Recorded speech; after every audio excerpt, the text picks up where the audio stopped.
안녕하십니까. 사회복지사 1급을 담당하는 고병갑입니다. 벌써 시험이 끝난 지도 한 두어 달 됐고 지금 시험을 대비해서 2020년 제18회 시험을 대비해야 될 그때가 됐습니다. 뭐 찬바람 불면 뭐 이렇게 하면은 사실상 또 그 다음 해를 준비해야 되는 이런 그 불상사가 발생할 수가 있기 때문에 서서히 이미 마음 먹었을 때 바로 그날 그 순간 이렇게 시작을 해야 되거든요. 바로 지금이 그때입니다. 자, 시작을 하겠습니다. 보통 인행사에서는 25개 문제 중에 4개의 큰 파트로 나누어서 출제가 됩니다. 인문의 영역, 이론 기초의 영역, 발달 기초의 영역, 그리고 사회환경이라고 하는 체계 이론. 이렇게 해서 4개의 영역에서 나오는데 근처의 출제 비중이 좀 달라져서 그래서 앞에 발달의 영역에서는 예나 다름없이 많으면 3문제, 그렇지 않으면 2문제가 출제가 되는데 바로 3파트를 제시하고 2문제를 준비하는 강의를 하게 될 겁니다. 그리고 이론 기초에서는 약 10명의 학자들이 출제가 되는데 10명 중에서 작으면 8명, 그렇지 않으면 10개의 풀 가동시킨다면 10명 모두 출제를 해서 10문제가 출제가 될 겁니다. 그렇지 않으면 또 발달 기초에서는 또 역시 마찬가지로 발달 기초에서도 태아기로부터 시작해서 노년기까지 죽음에 이르는 순간까지 해서 역시 여기에서도 약 8문제가 이렇게 출제가 될 겁니다. 그리고 종래와는 달리 사회환경의 영역에서 한 문제가 출제되던 것이 서서히 비중이 높아지든지 근자에는 3문제까지 출제되는 경향으로 자리를 잡은 듯합니다. 그렇기 때문에 어찌 보면은 인문의 영역에서 2문제, 마지막 부분인 사회환경에서 3문제, 그리고 가운데에 있는 이론기초와 발달기초에서 각각 10문제를 전후한 교체를 통해서 25문항을 출제하게 될 겁니다. 그래서 본 강의는 수업용 강의이기 때문에 이것들 모든 교양 강의처럼 이렇게 진행을 하지 않을 거고 나온다 안 나온다에 약간 살을 붙여서 여러분의 이해를 도모하는 이런 강의가 진행이 될 겁니다. 그래서 여러분들은 우리가 이 화상을 통해서 강의를 하게 되면 문제점이 뭐냐면 모두 손톱이 예쁘다는 거거든요. 그래서 마치 화상 강의를 귀로 듣는 강의로 설명하는데 우리의 시험에는 귀로 듣는 강의는 토익이나 토플밖에 없고 실질적으로 모든 시험은 눈으로 그리고 손으로 이렇게 시험을 본다는 것을 명심하셔야 됩니다. 그래서 저와 화상으로 만나지만은 저와 눈을 마주치고 이 시간을 보내주셔야 됩니다. 그렇지 않으면 공부하는 척 모양새만 갖추는 것이 되는 거거든요. 절대 잊어서는 안 되는 것은 우리의 강의는 시험용 강의라는 것입니다. 그래서 손톱 소재하면서 네일아트 하면서 귀로만 수업 듣는 것은 시험과는 관련이 없다는 거 잊어서는 안 됩니다. 저와 눈을 맞춰주시고 필기구는 합격하는 순간까지 손에서 띄어서는 안 됩니다. 자, 교재를 보시겠습니다. 보통 우리가 인간행동이란 뭘까? 인간을 공부하는, 인간을 탐구하는, 인간을 분석하는 학문을 우리는 심리학이라고 합니다.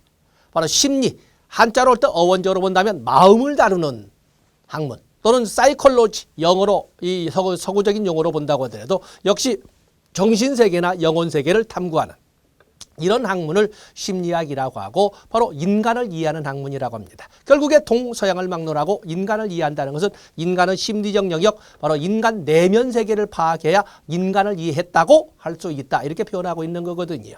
그런데 그러면 인간의 내면 세계를 그야말로 생리학적, 생물학적, 뭐 이런 소위 의학적 이런 접근이 아닌 이상 인간의 속내를 어떻게 알아볼 것이냐 하는 문제가 등장을 하는데 바로 그 인간의 심리, 정신, 영혼을 알아보는 방법을 그야말로 밖으로 드러난 행동을 통해서 알아봐야 돼. 적어도 과학이라고 하는 것은 과학이란 용어 자체가 어느 누가 보고 어느 누가 들어도 고개를 끄덕거릴 수 있는 객관성, 보편성이 보장될 때 과학 또는 과학적이라고 하는 거거든요. 그렇기 때문에 인간의 속내를 알려면 어느 누구나 인정을 하게끔 하기 위해서는 밖으로 드러난 행동을 통해서 그 사람의 속내를 추정해 봐야 된다라고 하는 이런 연구 흐름이 있는가 하면은 인간의 영혼, 인간의 정신세계를 알려면 인간의 영혼이나 인간의 정신세계 그 자체를 연구해야 되지 않느냐 하는 이런 연구의 흐름이 있는 거거든요.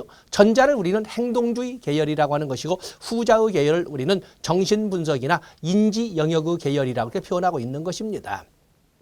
물론 우리가 이끌어가는 인간을 오늘날에 물론 인간을 부분적으로 접근하지 않죠. 총체적으로 전체론적 관점에서 인간을 보다 보니까 인간은 밖으로 드러난 행동만 아니면 인간의 내면 세계라고 추정되는 것만 가지고 연구하지는 않습니다. 또한 실질적으로 인간이라고 하는 것은 생리적 또 신체적 인지적 정의적 이런 모든 영역들이 믹서되어서 밖으로 나타나는 것이지 어느 한 영역만 가지고 나타나는 건 아니거든요. 그렇기 때문에 이 우리가 다루는 인간행동과 사회환경에서 다루는 인간이라고 하는 이런 분석의 범위는 넓은 영역의 인간이라고 생각하시면 되겠습니다. 자, 교재를 보시면 먼저 인간행동과 사회환경이기 때문에 도대체 인간행동이란 뭘까?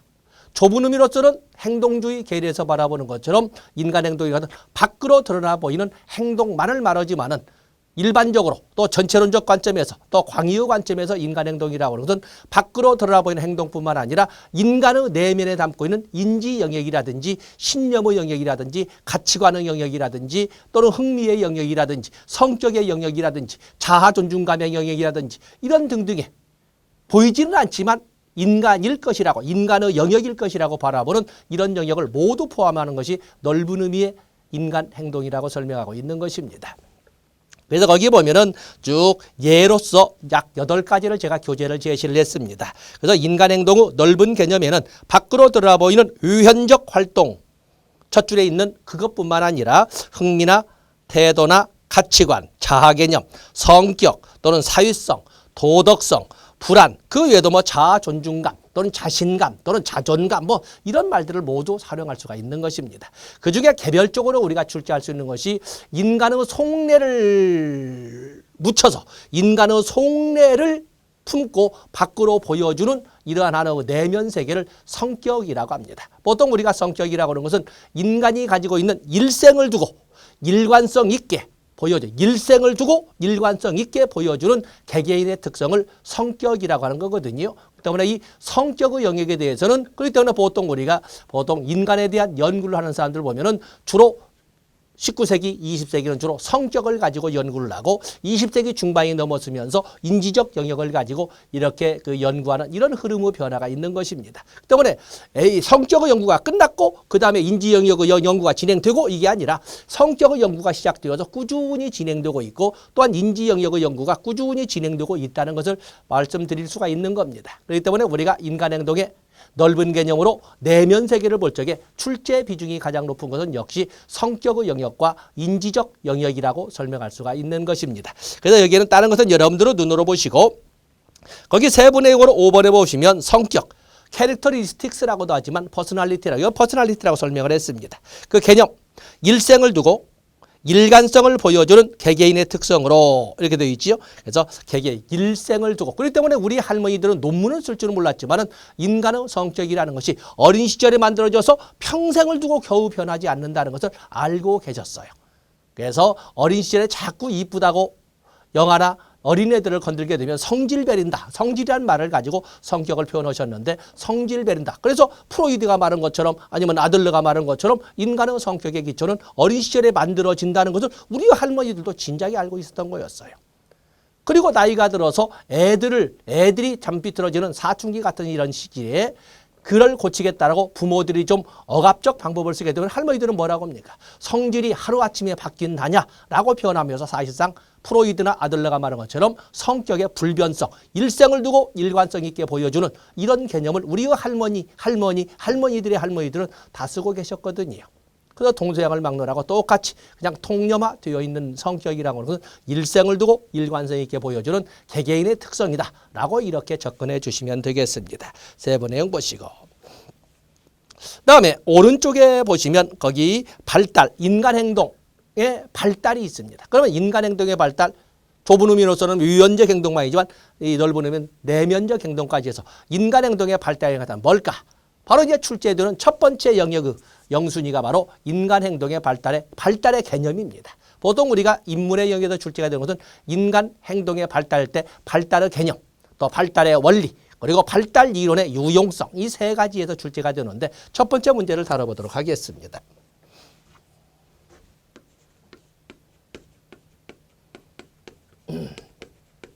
인간 발달이라고 하는 용어는 우리가 일반적으로 쓰고 있지만 이 인간 발달의 용어는 다양한 용어가 혼용되고 있습니다.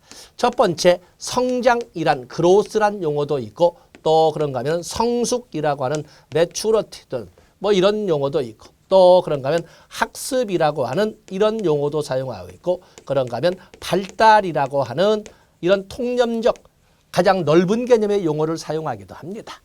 그러면 인간 발달이라는 용어를 쓸 때 이런 용어들을 혼용할 때 각각의 사유과학에는 개념의 명확화가 대단히 중요한데 성장이라고는 주로 신체적 측면에 초점을 두는 양적 팽창,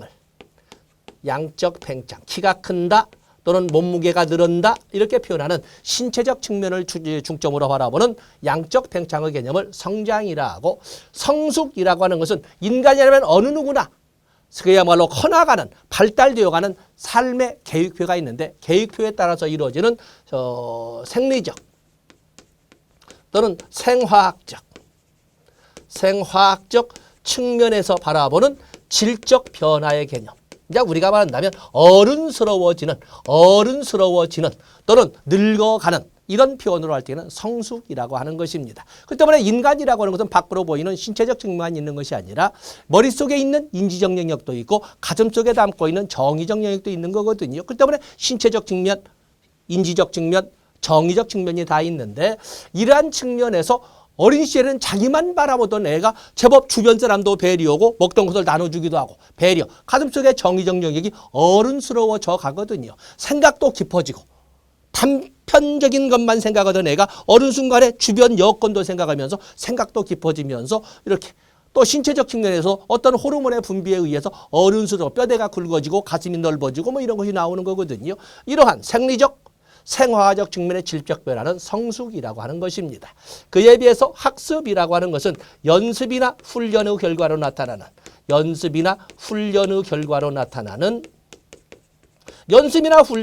것은 기본 전제를 마지못해서 끌려다니는 그게 아니라 인간의 자발적 의지에 의해서 표출을 하는 이렇게 표현하는 거거든요. 그렇기 때문에 이 학습이라고 하는 것은 물론 그렇기 때문에 우리의 소통 예체능에도 체육의 이런 문제 요즘 많이 바뀌었습니다만 체육의 문제에서 무조건 운동만 잘하면 운동시험을 시켜주고 학교 졸업시켜도 되는가 하는 문제가 등장하지 않습니까?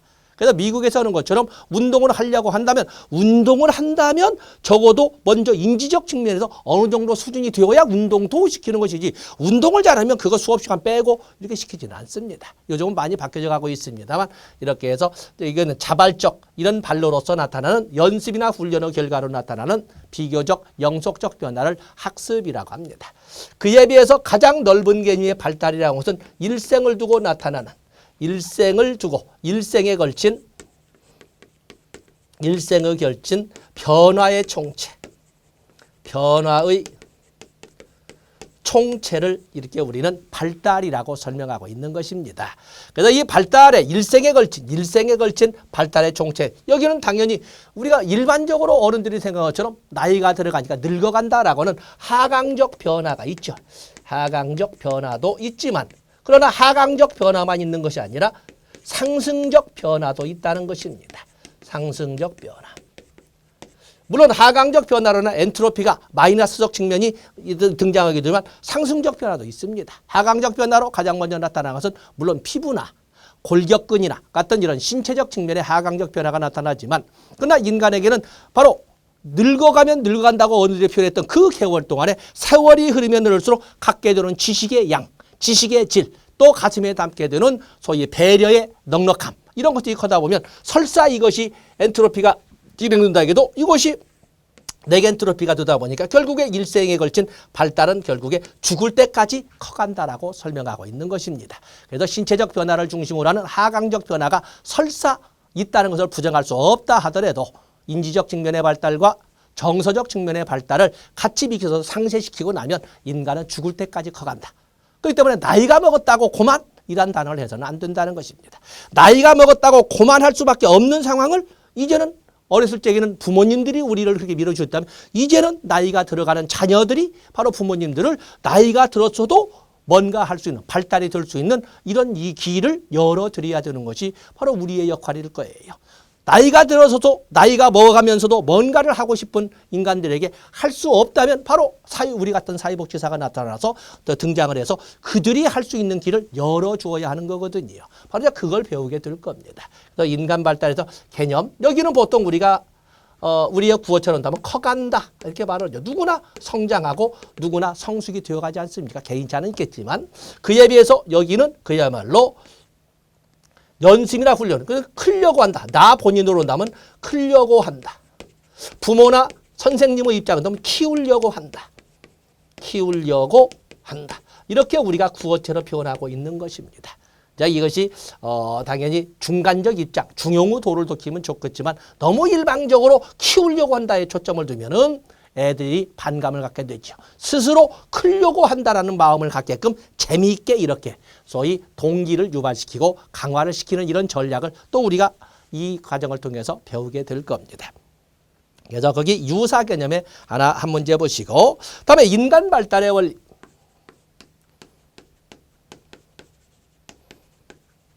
인간 발달의 원리는 무조건 나온다라고 보는 겁니다. 무조건 나옵니다.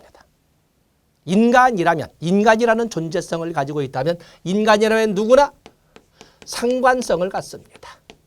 상관성이라면 인간의 디벨로프먼트라는 것은 헤르더티와 인바이런먼트 간의 역동적 상호작용의 결과이다 라고 하는 것을 부정할 사람이 누가 있겠습니까? 인간의 성장 발달은 유전과 환경의 상호작용의 결과라는 건 누구나 알고 있거든요. 바로 이제 그것을 우리가 썼습니다. 또 인간의 성장 발달은 연속성을 갖습니다. 꾸준히 커갑니다. 아까 말한 것처럼 인간 발달은 죽을 때까지 커갑니다. 죽을 때까지 커가지. 물론 이 연속성. 물론 이 철학적 입장에서 실존주의 철학, 특히 마틴 부버나 볼로프와 같은 실존주의 철학에 대한 일부에서는 비연속적 이런 그 발달관을 주장하기도 하지만 일반적으로 인간은 이렇게 죽을 때까지 꾸준히 어떤 때는 가파른 기울기를 가지고 어떤 더디게 이렇게 커갑니다. 또 인간의 성장 발달이라는 것은 분화, 통합성을 갖습니다. 초기에는 미분화 상태에 있던 인간들이 서서히 분화되어 가면서 세분화된 이런 통합적 기능을 발휘하는 이런 방향으로 커갑니다. 또 인간의 성장 발달이라고 하는 것은 일정 방향성을 갖습니다. 이걸 순서성이라고도 합니다. 인간이라면 누구나 똑같이 중심부에서 가장 출제가 잘 되는 개별적 영역이죠. 바로 여기. 그래서 일정 방향성은 여러분들이 개별적으로 꼭 체크를 해 놓으셔야 됩니다. 인간이라면 누구나 중심부에서 주변부로, 상부에서 하부로, 중추신경에서 말초신경으로, 큰 기능에서 세부 기능으로, 큰 근육에서 세부 근육으로, 작은 근육으로 이렇게 발달해가는 똑같은 인간이라면 누구나 보여주는 똑같은 일정 방향성을 가지고 있습니다. 그런데 인간이 이렇게 분화 통합성을 가지고 일정 방향성을 가지고 연속적으로 커간다고 하지만 그 발달해가는 각도가 일정한 각도로 커가는 건 아니라는 것입니다. 불규칙성 또는 동요성이라고도 합니다. 어떤 때는 가파른 기울기 가지고 대단히 빠르게 커가다가 우리가 보면 신생아기 그러면 신체적 측면의 제1급등기, 청소년기 신체적 측면의 제2급등기 뭐 이렇게 하는 것처럼 아주 가파르게 그러다가 좀 서서히 또 가파르게 이렇게 하는 것처럼 들쭉날쭉 하는데 이걸 동요성이라고 합니다. 인간의 성장 발달이라고 하는 것은 나이가 들어가면 들어갈수록 예언이 좀 어려워집니다. 예언 곤란성. 근데 여기서 예언 곤란성이라는 것이 예언 불가능성이라고 설명하지는 않습니다. 왜냐하면 우리가 동양에서 태어났던 서양에서 태어났던 아니면 현재 태어나고 있던 아니면 수백 년 전에 태어났던 간에 인간이라고 하는 것은 결국에 그 연령 간격의 차이는 있겠지만 누구나 영아기에서 학령정기로 또 학령기란 아동기로 청소년기로 청년기로 중년기로 노년기로 커갈 거라는 것은 어느 누구나 예언하고 있습니다. 단지 이것은 미시적 측면이 있죠. 미시적으로 보면. 왜냐하면 인간의 성장 발달은 유전과 환경의 상호작용인데 지금 현재 서울에서 태어난 이 꼬마 어린 신생아와 지금 아프리카에서 태어난 신생아 또 그런가 하면 알래스카에서 태어난 신생아의 성장 과정은 3년, 4년, 한 5년 정도는 거의 비슷한 흐름을 가지고 우리가 예언할 수 있습니다. 그러나 점차 4살, 5살, 6살, 7살, 8살, 9살, 10살로 가면서 애들이 어떤 방향으로 성장의 방향, 발달의 방향을 바뀔지는 알지 못합니다. 어떤 환경에 노출될지를 모르니까. 때문에 아스팔트권에서 태어난 애와 밀림에서 태어난 아열대기후에서 태어난 애와 그야말로 툰드라지대에서 태어난 애의 커나가는 방향은 어린 시절에는 거의 부모의 무릎 위에서 거의 비슷한 방향을 보여주면서 커나가지만 점차 그들이 홀로 부모의 무릎에서 떨어지는 거리가 멀어지면 멀어질수록 어떤 방향으로 갈지를 모른다는 것입니다. 그런 점에서 예언이 곤란하다는 것이지 예언이 불가능하다고 하지는 않습니다. 바로 이제 이런 예언 곤란성. 또 그러면 뭐가 있습니까? 인간 발달은 개인차가 존재를 하지. 개인차. 개인 간 차이도 있지만 이건 당연히 개별성이라고 합니다만 그런가 하면 개인 내적 차이도 있죠. 우리 개개인의 인간들의 내면에는 수없이 많은 능력들이 잠재되어 있습니다. 암기력, 수리력, 또는 운동력, 공간력 이런 등등 수없이 많은 능력인데 그중에 잘난 대단히 빠르게 발달하는 이러한 그냥 복받은 능력이 있는가 하면 어느 것은 전혀 동작하지 않는 죽어 있는 거나 다름없는 이런 능력들이 있거든요. 그렇기 때문에 보통 이 인간을 가지고 있는 능력의 차이라는 것은 개인 간 차이를 일반적으로 말하지만은 개인 내적 차이도 설명하고 있다는 것을 여러분들이 알아주시면 됩니다. 그래서 여러분들이 페이지를 넘어가시면서 쭉 보시고 하나 이 별대에 나온 것이 바로 여기에 나와 있는 결정적 시기가 되겠습니다. 결정적 시기. 바로 이 결정적 시기라는 거, 이 결정적 시기. 결정적 시기라는 것은 인간의 능력 중에 특정 영역이 비약적으로 발달하는 시기를 바로 결정적 시기라고 합니다. 특정 영역이 비약적으로 발달하는 시기 이렇게 말하고 있는 거거든요. 또 결정적 시기. 어떻게 보면 이 결정적 시기라는 것은 적기성이라고도 합니다. 적기성. 말을 배울 때가 따로 있는 거예요. 태어나면서도 말을 배워가지고 태어나진 않거든요.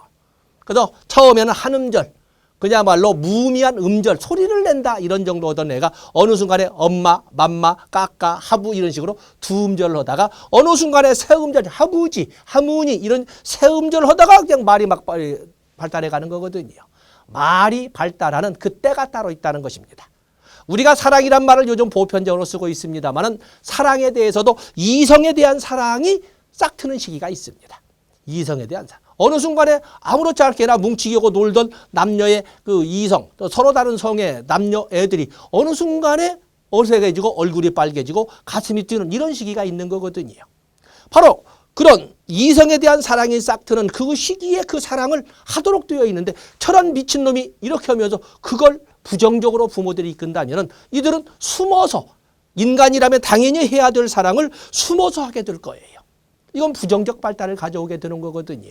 그렇기 때문에 이 결정적 시기가 있다는 것을 알 수가 있다면 보통 우리가 발달과업이라고 하는 어떤 영역이 비약적으로 발달하는 시기를 알 수 있다면 발달과업을 알 수 있다면 아주 긍정적인 방향으로 긍정적인 속도로 인간 발달을 부추길 수 있다라고 할 수 있는 것입니다. 결정적 시기를 같이 든 거죠. 그리고 그 아래다 인간 발달의 기계라고 목차를 정범모 박사 것을 적었습니다만 워낙 그 특징이 이것만 있겠습니까? 특징이 많아서 같이 적었습니다. 그래서 적기성을 넣었으니까 다음에 기초성. 전 단계의 발달은 이건 이후 모든 단계에 영향을 미친다라는 이런 이론이 바로 기초성이 되겠어요. 그렇기 때문에 인간의 발달은 어느 단계에서나 인간의 발달은 중요하지만 그중에 그 이후의 모든 발달의 단계에 영향을 미치는 걸 볼 적에 가장 중요한 단계가 언제겠어요? 어린 시절이죠. 어린 시절의 발달 단계는 늙어 죽을 때까지도 영향을 미친다고 이렇게 보는 거예요. 그래서 기초성 또 그런가 하면은 누적성. 누적성 여러분 또 중요 표시하시고 누적성. 인간의 발달은 전 단계의 발달을 기초로 해서 다음 단계의 발달이 이루어진다라고 하는 것이 누적성인데 뒤에 에릭슨의 이론을 진행할 적에 점성의 원리로 설명하는 것이 바로 여기 나오는 누적성이 되겠습니다. 또 그러면 그 외에도 불가하다. 뭐가? 여기 뒤돌아가는 것이 불가하다. 불가역성도 있습니다. 인간은 클 때가 따로 있다라고는 결정적 시기. 또는 클 때가 따로 있다는 적기성. 여기 나오는 뻘이 있지 않습니까? 이 적기성이 중요하지만 그렇다고 해서 그때 크지 못했다고 해서 그 이후에는 클 수가 없다. 이렇게 표현하지는 않습니다. 그 이후에도 키울 수야 있죠. 그 이후에도 키울 수는 있으나 본래 클 때, 본래 커야 될 적기를 놓지 적기 때만큼의 크지는 발달은 나오지 못한다. 그래서 사실 너무 싸납게 불가라고 했지만 어떤 본래 클 때만큼 크기는 어렵다라고 하는 것을 불가역성이라고 합니다. 보통 우리가 인지적 영역의 결정적 시기, 인지적 영역의 적기성은 초등학교 단계입니다. 근데 인지적 영역에 대해서 초등학교 단계에서 인지적 영역의 발달에 초점을 두고 다른 것들 가미해야 되는데 적성 소질에 맞는 교육을 이끈다고 해서 인지적 영역을 부수적으로 해놓은 애들은 나중에 경쟁 구도의 시험 세계로 나가게 되면은 본래 클 때 키웠던 애들보다는 사교육비가 수배가 들 거예요. 몇 배가 들어야 겨우 따라갈 거죠. 실질적으로 보면 초등학교 때 공부를 못했던 애가 나중에 청소년기가 돼서 공부를 잘하는 애들도 없지 않아 있긴 하지만 초등학교 공부를 못한 애들은 청소년기가 되어서도 본래 가지고 있는 능력을 10분의 1도 발휘하지 못한다는 것이 하나의 통설입니다. 그래서 여러분들도 언젠가는 부모가 되고 또 자녀를 양육하는 이런 입장이 되겠습니다만 바로 우리가 배웠다면 이 적기성이라는 단어를 배웠다면 우리가 활용할 줄 알아야 된다는 것을 명심해야 됩니다. 그래서 거기 인간 발달의 기제라고 목차를 2개로 나눴습니다만은 적기성, 기초성, 누적성, 불가역성도 역시 인간 발달의 하나의 원리나 특징으로 여러분들이 가지고 가시면 되겠습니다. 다음에 인문이기 때문에 인간 행동과 사회 환경 아니겠습니까? 오늘날 인간은 개체적 존재로서 인간이기도 하지만 사회적 존재로서 인간이라고도 부정하지 못합니다. 그리고 실질적으로 환경으로부터 자유로울 수 있는 인간은 존재하지 않거든요. 그래서 여기 사회환경을 해서 사회환경 그냥 목차는 다 아시는 말을 해놨습니다만 특히 두 번째 있는 것처럼 인간은 사유적 동물이다 라는 말은 인간과 사유 관계성을 단적으로 설명해주는 대표적인 이런 용어가 되겠다라는 것을 알아주시면 되겠습니다. 특히 뭐 2번에 그 문장 길게 있습니다만 뭐 에스키모라든지 또는 울창한 산림지대 아프리카에서 태어나는 지역 부족이라든지 이들에 보면 똑같은 인간임에도 불구하고 왜 그들이 커나가는 방향이 달라? 아까 말씀드린 것처럼 바로 여기 나오는 바로 이 인바이런먼트 때문에 그러지 않습니까? 어떤 환경에 노출될지 모르기 때문에 예언이 곤란하다는 거예요. 예언이 어떤 환경에 노출될지 모르잖아요. 그렇지 않습니까? 바로 이제 그것을 그래서 거기 1번 보시면 2번 사회환경에 따라 나타나는 인간 행동의 차이는 문명 사회에 살고 있는 현대인에게도 발견되는데 포로 수용소에서 오랜 세월을 보낸 사람 살아가는 방법이 다릅니다. 살아가는 방법이. 그렇기 때문에 또 그런가 하면 또 감옥 또는 군대 또 어떤 조직 문화 우리가 이 뒤에 이제 실천론에서 조직 문화도 배우겠습니다만 어떤 문화 속에 노출되느냐 어떤 환경 속에 노출되느냐에 따라서 살아가는 방법도 생각하는 것도 가슴에 품은 뜻도 다 달라진다라고 하는 것을 바로 환경 속의 인간, person in environment라는 용어를 가지고 이렇게 설명을 합니다. 그렇다면 여기다가 뭘 쓸 수가 있어요? 이렇게 person in environment 이게 바로 환경 속의 인간이라고 하는 환경 속의 인간이란 고유명사가 되지 않겠습니까? 이걸 우리가 보고 있는 것입니다. 다음에 인간 행동과 사회복지 실천의 연관성에서 뭐 실천 목적 보시되 그 밑에 출제가 되는 것은 바로 세 번째 출제 영역이 인간 발달 이론의 사회복지 실천에 대한 기여가 되겠습니다. 자, 거기를 우리가 읽도가면서 마감을 짓겠습니다. 생활 주기를 순서대로 정리할 수 있는 준거 틀을 제공해 둔다. 준거 틀은 달성해야 될 목표를 달성했는지 못했는지를 판단하는 결정 기준을 준거라고 합니다. 준거. 그렇기 때문에 거기 보시면 생활 주기를 순서대로 정리할 수 있는 준거틀을 제공해 준다. 임신부터 사망에 이르기까지 각 단계에서 수행해야 할 발달 과업이 무엇인지를 제시한 바로 그걸 알아야 집중적 투자를 할 수가 있는 것이거든요. 전생에 걸쳐 일어나는 안정성과 변화의 과정을 설명할 수 있다. 좋습니다. 넘어가세요. 생활 전이에 따른 안정성과 변화. 똑같은 말인데 생활 전이.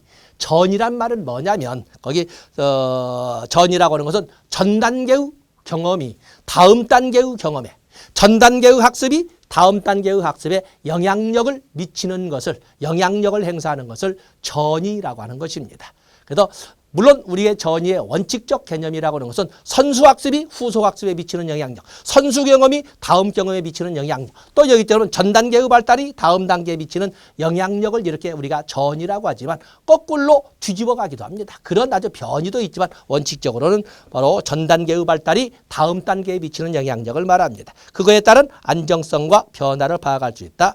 측정 발달 단계에서 특징적으로 나타나는 발달적 요인을 설명해 준다. 어찌 보면 이것은 앞에서 봤던 발달 과업이란 용어와 3번과 같이 일맥상통하는 다른 표현이라고 할 수가 있는 것입니다.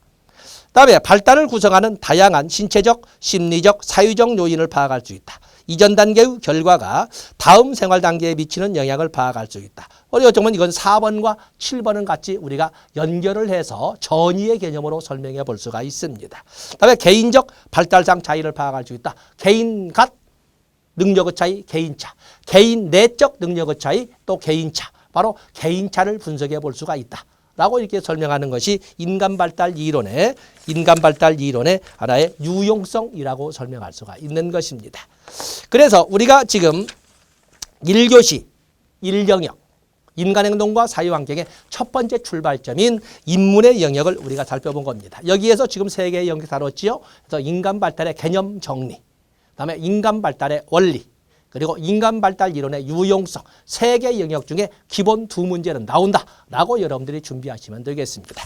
자, 이 시간 여기까지 하고 다음 시간에 이론 기초로 들어가서 첫 번째 파트 정신 역동 이론으로 진입을 하겠습니다. 고맙습니다.